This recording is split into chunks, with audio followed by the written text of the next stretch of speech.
Hey Internet, Captain Erica here, coming at you with a BK62 review video. I am very excited about this one. The BK62 is a reproduction of an actual Kephart knife by K-Bar. This has actually been overseen by Ethan Becker himself, so very awesome kind of blade with a lot of history behind it, so I'm super excited to talk to you about it. I'm going to talk about Horace Kephart and who he is. If you haven't heard of him, he's kind of the father of bushcraft as we know it, in a way, American bushcraft. Then I'm going to talk about the design and specs of this particular blade and the differences between the original. Then I'm going to make a fire and cook some food. I'm going to make a tri-stick which is an idea by Morris Korchansky. And then at the end I'll do a conclusion and wrap up with my thoughts about this knife. So stay tuned and let's go ahead and just get started. For the first section here, I want to talk about the history around the Kephart knife. So a lot of you have probably seen knives similar to this from various manufacturers and designers. Sorry, this one's like filthy. I've been using it a lot and I haven't cleaned it. So, but anyway, so a lot of the different like companies and stuff base the design off of what Kephart describes in his book. So who is Kephart? Kephart was an outdoorsman. He lived between the years, I'm going to be reading off my notes, an outdoorsman who lived between 1852 and 1931. And so he was this really educated guy, and he started off, he was always interested in the outdoors and actually really interested in shooting. And so over time, his interest towards outdoors went more and more towards this idea of what we kind of call bushcraft these days, which is essentially camping, which his book, Camping and Woodcraft, talks about, and hanging out in the woods. And so kind of using really basic tools to enjoy nature. So he was his career before being just a writer and an outdoorsman was as a librarian, so that's pretty cool. If you want to read the details, this particular version of Camping and Woodcraft has a biography written in it, so I will link to in the description below to this particular one. It's there's several versions of this book out there, but this one has been redone really well. It's not like a cruddy photocopy of Kephart's original book. This one's been totally remastered by the Great Smoky Mountain Association, I believe is who did it, but it's Kephart's great-granddaughter or something is kind of in charge of all that. So anyway, so he was originally a librarian, and then at the age of 41 he kind of had a nervous breakdown and ended up totally ditching librarian stuff and went full-time outdoorsman / writing for Field and Stream and his own books and things like that. So that's where kind of a lot of his experience comes from, is after that. Anyway, you guys can read the rest of it. What's important is Kephart is legit. He spent a lot of time out in the woods, and so his knife design that he worked on is just based off all that experience, and I think that's really interesting and cool. Let me just go over what Kephart says about knives. So he has a very short section, it's only 3 or 4 paragraphs about knives in his book. And so the first paragraph is just kind of summarizing that a lot of the knives that people use in the woods are designed after the Bowie knife and other variations, and that he wasn't a huge fan. He says, so this is Kephart here, "A camper has a use for a common sense sheath knife, sometimes for dressing big game, but often for such homely work as cutting sticks, slicing bacon, and frying spuds.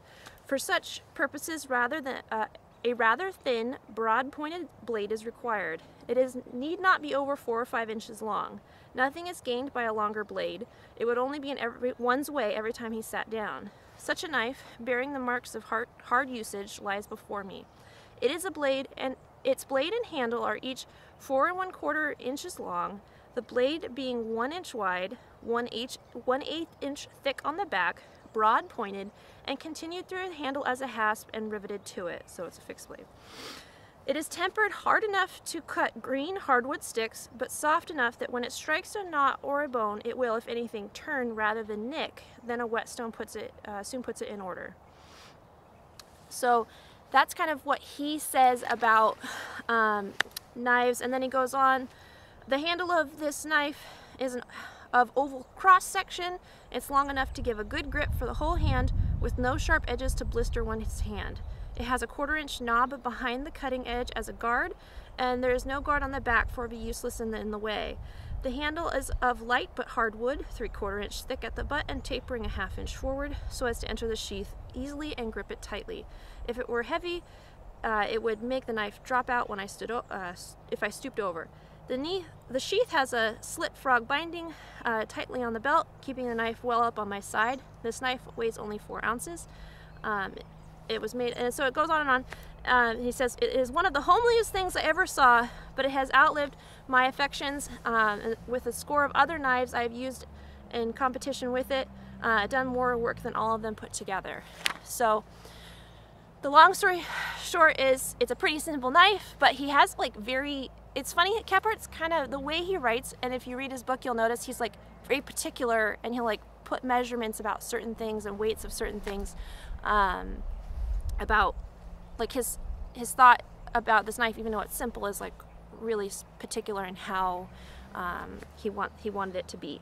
So he did have a knife of his own design produced. He actually had 2 knives, and so actually the BK62 is designed, so he had 2 knives produced, a 4-inch and a 5-inch. So the 62 is actually a reproduction of the 5-inch, so that's something to know. Kephart himself carried a 4-inch, or 4 1/4 as he said, blade. I'll put this picture actually on the screen in the video, but this is the original ad for his knife. So this is made by the Colclester brothers in Pennsylvania. The 4-inch knife was $1.75, and the 5-inch knife was $2. That came with the sheath. So their ad says, "It was designed by that well-known practical hunter Horace Kephart. You will make no mistake in ordering." So yeah, it's super cool. So that's kind of the history on the knife, is that Kephart put a lot of time, effort, and energy into like very specifying what he wanted the ideal blade to look like. Okay, so let's talk about the design of the BK62. The BK62 is a reproduction of that 5-inch blade that Kephart designed. It is the only known version of the Kephart blades outside of a museum that we know that exists. Ethan Becker is the owner of that knife. So he's the one that commissioned K-Bar to produce the BK62. The BK62, I'm just gonna real quick go over the specs. So the blade, let's see here. So the blade on the 62 is 5.125, so 5 1/8 inches long. It is just over 9.5 inches long overall. The blade is right around an 1/8 of an inch. It says 0.1. There's 2 different. The K-Bar site has 0.158. I think there was another site that said 0.128. Anyway, it's pretty thin, but not super thin. It has a Rockwell hardness of 56 to 58. Its steel is the K-Bar's 1095 Crovan, or 1095 CV. Spear point, flat grind. The original, actually the grind, let's talk about that really quick. So the original knife had a double convex, which means that it was convexed towards the blade, and it was actually convex towards the spine, and it was widest in the middle of the knife. But the BK62 is a flat grind because reproduction wise, like in order to produce enough of these, it's like would be really challenging to do a double convex. So that is one deviation from the original knife. So it has a stone wash finish. The handle scales are of walnut, and it has a leather plastic or a leather sheath with a plastic insert. I'll try to show you guys on the video. And I think this is a very important design point. All of it is made in the USA, including the sheath. So if you're looking at the price and you're like, why is a 1095 like carbon steel blade so expensive? And by so expensive, I mean you can get it for less than 120 bucks. It's made, all of this is made in the USA, so that is a big selling point to me. So design wise, I wanted to talk about the other the biggest deviation from the original knife, and that is, of course, the rivets. So these are a lot more like you'd see on a Becker knife. I noticed on Bladeforums some people are replacing them with brass, but for production purposes, the rivets are different. Another thing about the BK62 design that's really interesting is that there's a slight recurve on the blade, and that actually has to do with the fact that the original blade was designed straight, but it's a reproduction of a very well-used knife. So the original knife had just been sharpened so much that it was kind of recurved, and they did include that in the BK62. So I think that's kind of cool. So there's that. I want to talk about there's the relief on the spine. So this spine is not a 90-degree spine. It's actually has a relief in it, which so it's like a little bit thinner on the spine. That makes it really slicey, and you'll see in the footage to come that it slices really well. So that just helps it go through flesh and other things quite easily. So I want to quote Ethan Becker on this. He wrote this on Bladeforums when the BK62 came out. "In my opinion, this blade comes as close to the universal outdoor tool of any knife designed in the 20th century. It is of deceptively simple design and shape, but once in the hand it speaks with clarity and screams utility. Kephart spent many years working this blade, and the one he used shows the telltale signs of a well-used and well-loved possession." So that's from the man himself. So this is really cool. Oh, and I want to add this in. It has a tapered tang, which adds to the balance of this knife. This knife is really, really well balanced as far as the weight goes. And one of the most important things I think about this knife is that it's really thin, including the handles. And Ethan Becker has actually made some comments about that, and he says that the handle design is a really important part of why this knife is so interesting and cool to him, is that the flat handles make it easy to index the blade. So what that means is it's really easy to like handle this blade and move it in different positions. Say you want to like do like a chest cut, and you're like it's just, if it's a big beefy handle, it's just not as nimble in the hands. So I think a lot of folks are like, whoa, this handle is super skinny, and it is. And if you're like had giant hands, you could add some liners, but I highly recommend waiting until you play with the knife a little bit to make the handles wider, because it's nice having them thin. Okay, so that's a bunch of jumbled commentary about the design of this knife. I will link to the specs and things if you want to review those in the description. So yeah, let's go ahead and get into the actual review now that I've talked a whole bunch. I'll play the footage. I had to film this on a few different days because the weather has been wonky around here. So I'll cook, I'll make a fire, I'll cook some soup, and do a tri-stick for you guys, and then I'll do my conclusion. Alrighty guys, welcome to the backyard. So this is going to be the cooking and fire portion of the review for the BK62. I'm hungry, so let's get started. So the width of the spine of this knife is not a problem for batoning. It's not the thickest blade ever, but it's certainly not the thinnest. So a little bit. I wouldn't, you know, baton giant logs with it, but that's what an axe is for. So this is just getting some pieces kind of pencil width for the fire.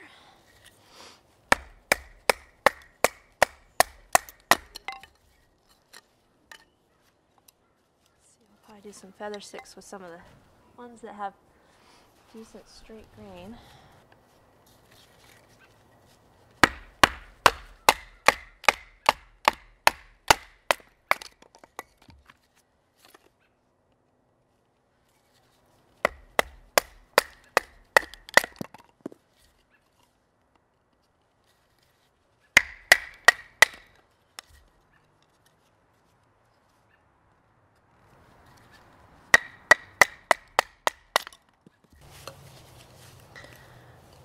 So, I have made quite a few fires with this knife already, and haven't sharpened it. So, I ran it over a piece of leather, just like stropping it just once. So, this is just factory edge, straight out of the box. This knife, the way it is, oops, that was a little too deep. See, it really wants to bite. Like, you can see how thick I got that piece because I was pushing too hard. It really likes to bite into the wood, which is great because it makes it nice and easy to do feather sticks, especially when you're better at making feather sticks than me. Usually I just make a bunch of shavings, but I want to do some feather sticking since that's the bushcrafty way to do it.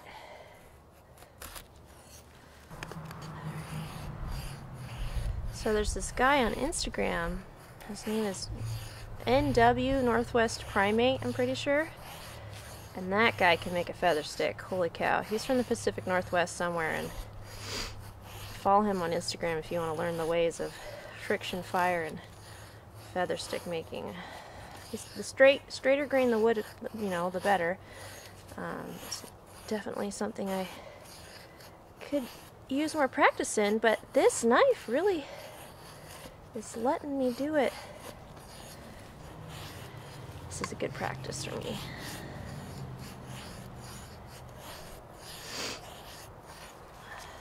So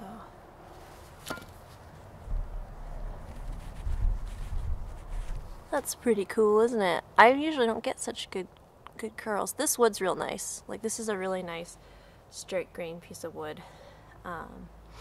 So here's my first two attempts were kind of haphazard, but this one's a little bit better. I think what I'll do is make some little slivers.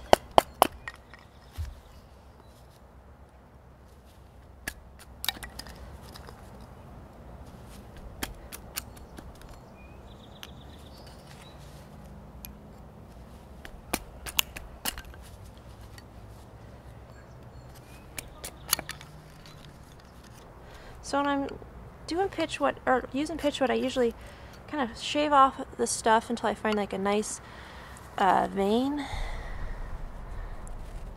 A nice vein of resin, like this, and then I usually use the back of the knife to scrape the pitchwood. Now, this knife doesn't have a sharpened spine. It has a relief in the spine, so I'm gonna have to improvise, and I'll probably use the striker of my fire steel. So let me get that out. In my opinion, you should always have a striker with your fire steel. And I also want to make sure I put this on something I can transfer it over to my fire pit.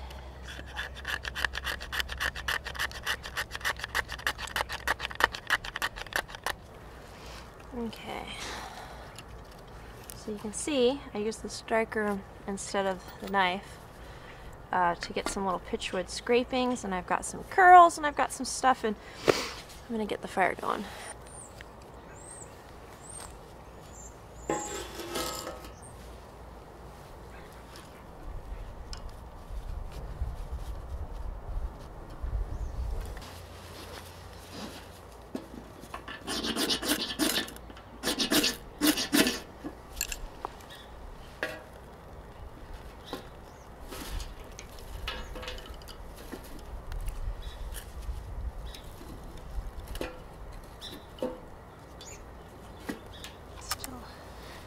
Perfecting the art of making a fire in this turkey pan. It's a little bit different just to the shape of the pan. I can't just put the sticks in all willy-nilly. Gosh, I didn't even need my pitchwood sticks. That's funny. Okay. Better to be over-prepared than under-prepared, that's for sure. Okay, so while the fire is doing its thing, I'm going to go ahead and prep the food. Alright, so I think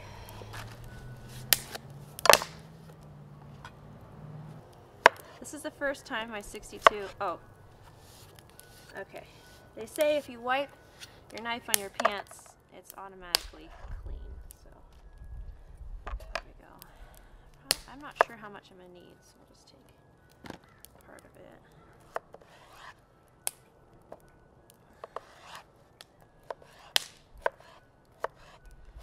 Sharper than some of my kitchen knives.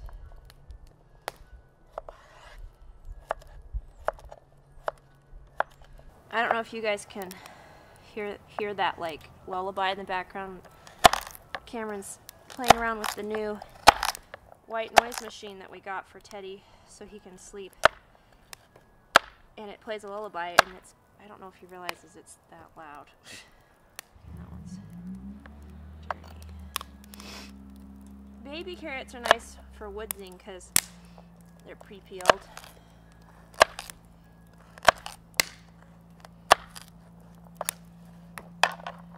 A little onion.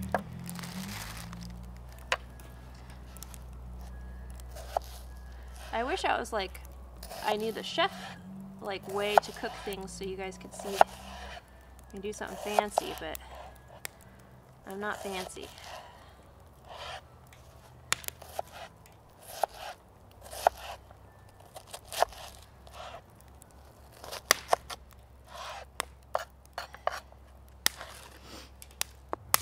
Okay, so I usually don't do tomatoes in this type of soup, but I wanted to show how awesome this slice is if it does. So far so good.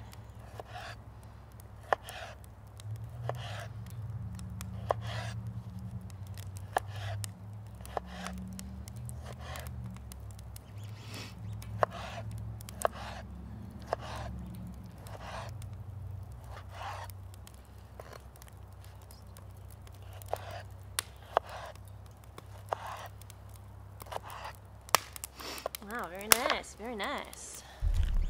Alright, so the tomatoes sliced up super easy. Got the veggies in there. Fires are going. Last piece we gotta do is the chicken. One thing that's nice about doing the backyard bushcraft is that you have access to your running water and sink when you need it. But if I was out in the woods doing this, I would just use a little hand sanitizer after cutting this up.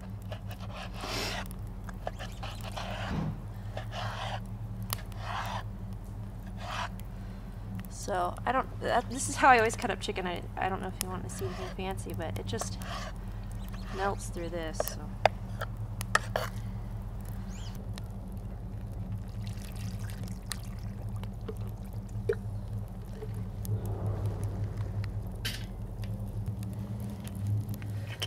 A little olive oil in there. Got some spices, garlic powder, salt, pepper, a little onion powder. You can only put an onion in there. Something about adding onion powder to soup that's just good.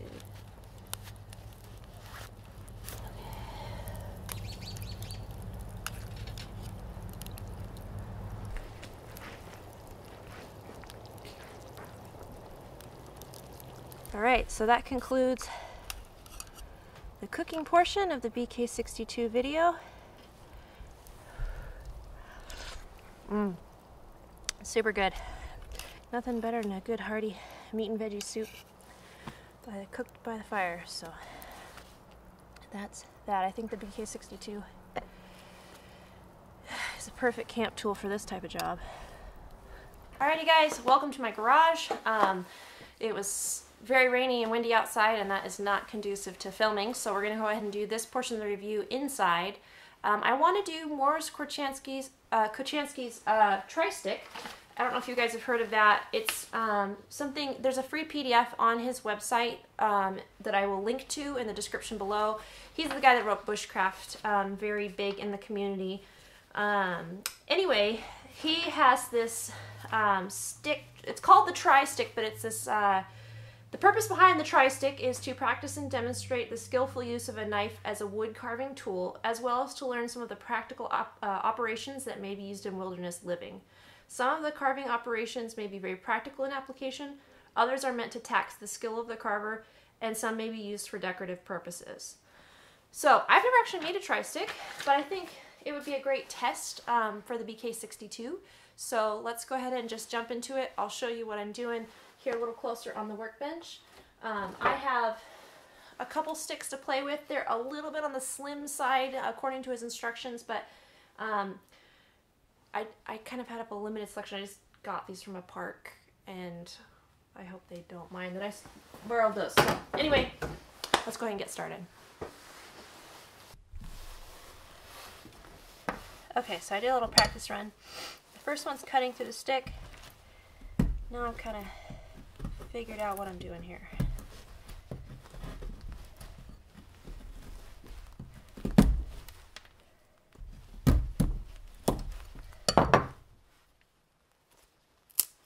Okay, well, not perfect, but that's the idea.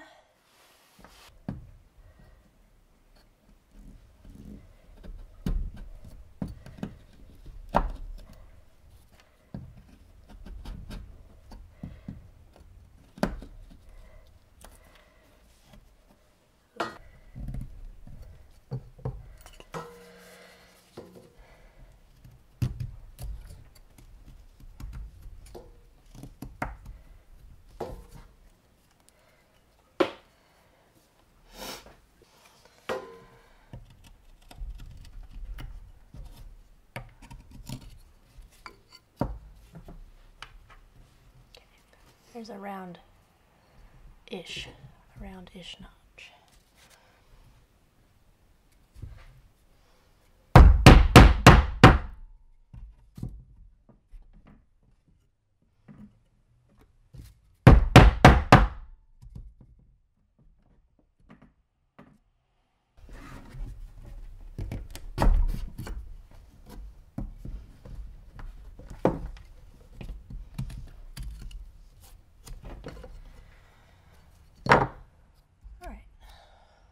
Square-ish notch.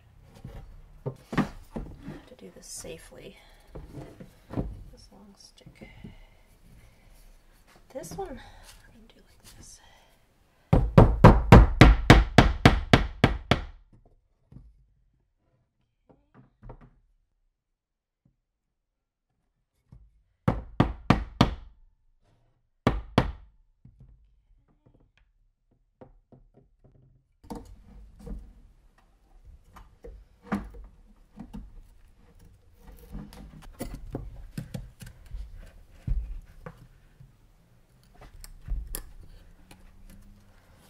Alrighty, my dovetail notch is a hot mess.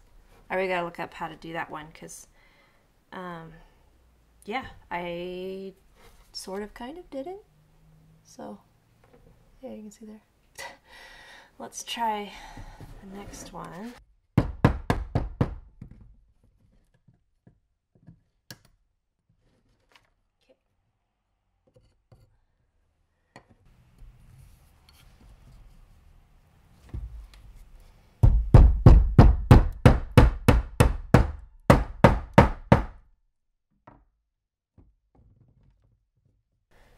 Okay, so you put the bark in to show that it's split, so that's cool. It split a little bit into my V-notch, but that's okay. 135 degrees, so I need to make this a little bit more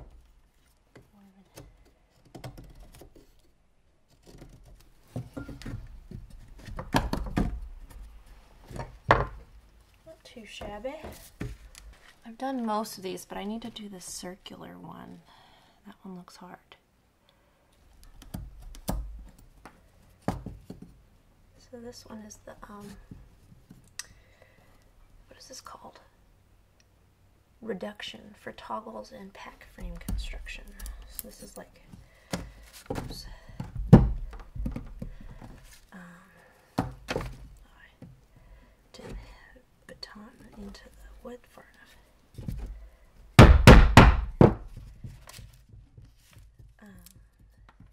This one, you're just making like, you're just carving to this center of the stick, but leaving the center part there. This particular stick is kind of thin, so I gotta be careful. Because the pithy part of the wood's not gonna like be able to support the whole darn thing.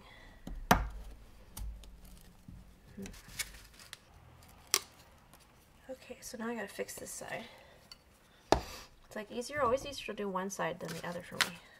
It sticks too long. Can you guys see? There we go. Yeah, this other side's all like janky with the, I don't know. Okay, let's see. Got a little, oh yeah, I went a little bit too deep with that one, and it wants to split, but it's okay. It's fine. The last one.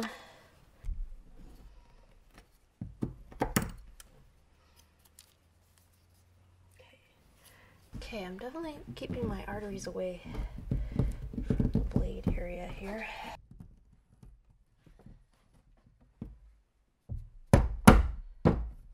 Okay. I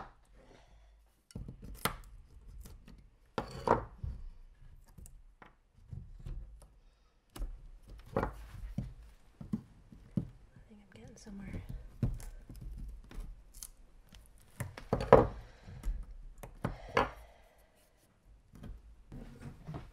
That's better than a poke in the eye. Okay, I feel like I've been kind of saying that about a lot of these. So, let me show you what I got. So that's a wrap on the BK62 tri-stick. My first time doing a tri-stick, so you gotta forgive the blade a little bit here, but I think it did a real nice job. So I will go ahead and wrap this up so we can get to the conclusion and my thoughts on this knife. Okay, so I hope you guys enjoyed the review of the knife. I had a lot of fun with it. You can see it's all filthy right now. I'll give it a little treatment. I didn't sharpen it the whole time I did the review. I had done a bunch of stuff to get to know the knife before, so this knife has performed really well for the tasks that I like to do with knives. So I'm just going to talk a little bit about my opinion and send you guys on your way. So thank you so much if you made it this far. In my opinion, the BK62 is an awesome bushcraft camp knife. As you saw in the video, it feather sticks really well, it batons really well. You can do a lot of different type of notches with the knife and things. It's a medium-sized blade, so if you really wanted to get into serious whittling, it's a little bit large. But it's a great, like I said in the beginning of the video, and Ethan Becker was quoted on it, like a universal all-around camp tool. And it's really hard to make like a universal blade. I think, you know, we all struggle as knife people trying to find like that perfect blade, and this one really does a nice job of that. So some people might be like, oh, I wish it was like, you know, 3V or something like that, steel or whatever, but the 1095 has held up really well. I think the 1095 steel is more similar to what this blade was originally made in, so that's really neat. And so the way the grind is and everything, it holds its edge pretty well, and that's really nice. So there's that, and it's really comfortable. I didn't experience any hot spots while using this blade. I really like the thinness of the handle. So if you look, you know, I'm 6 feet tall. I don't have like huge hands, but I think for most people this handle is going to be really nice.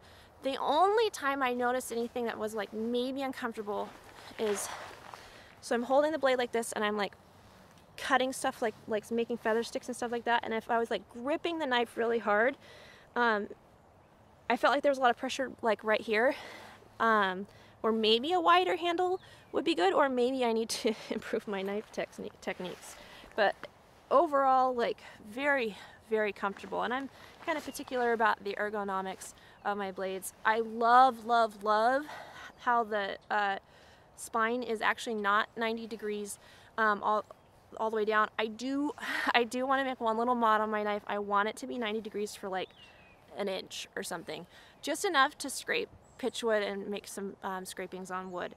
So I think in general it's more comfortable, And maybe I put the inch up a little bit higher, so like I'd put my thumb here and then kind of scrape, like have this 90 degrees and then kind of scrape like that, so I can have my thumb here, because I don't want to sharpen it all the way down here when I've got my thumb on here doing other things. It's really comfortable when you choke up and you're like whittling and stuff like that. And it just in general, having the smoother spine has actually been really nice, because I would sometimes be holding it and like I'd have my hand on the blade here doing something, and so yeah, good stuff. I really like the size and weight of this knife. It's not too big, it's not too little. Yeah, it's just kind of a rave review. I'm totally biased. I'm a Beckerhead. Like, I love Becker knives, but I think that this one is a really well thought out design, and that's something that irks me about sometimes knives like look really cool, but they're not comfortable, or they don't like slice really well or whatever. This is slicey, dicey, comfy, all the things I like. And you know, it's not beautiful, but it's not ugly. I mean, to each his own, right? Let's see. I'm just gonna check my notes and make sure I said everything I wanted to say. Oh, so I just wanted to say again, this knife is made in the USA, and that's really important to me, and I really like that. The sheath, let's just talk about the sheath. I've been talking about the knife a whole bunch. The sheath, I don't have any gripes about the sheath. I think it's nice, it's simple, it does the job. It holds the knife in, and it's made in the USA. I like the leather look too. Yeah, no complaints. I'm not too fussy about my sheaths, and I think this sheath is perfectly fine. So, yeah. I'm just looking at I've got like all these papers everywhere. Okay, it's trying to maybe rain again, so thank you so much for watching. I highly recommend you pick up a BK62 if you are interested in outdoors, camping, you know, well, camping and woodcraft, like the title of the book, bushcraft stuff. It's really awesome. I think it's a really good value for what it is. It's a really good knife if you want to give a gift to someone who likes the more traditional stuff. Alright, thank you so much for watching. I know this video is a little bit longer than my usual videos. I hope I gave you some information that informs you if you're looking to purchase this knife or not. And yeah, thank you so much, and I will see you guys next time. Peace.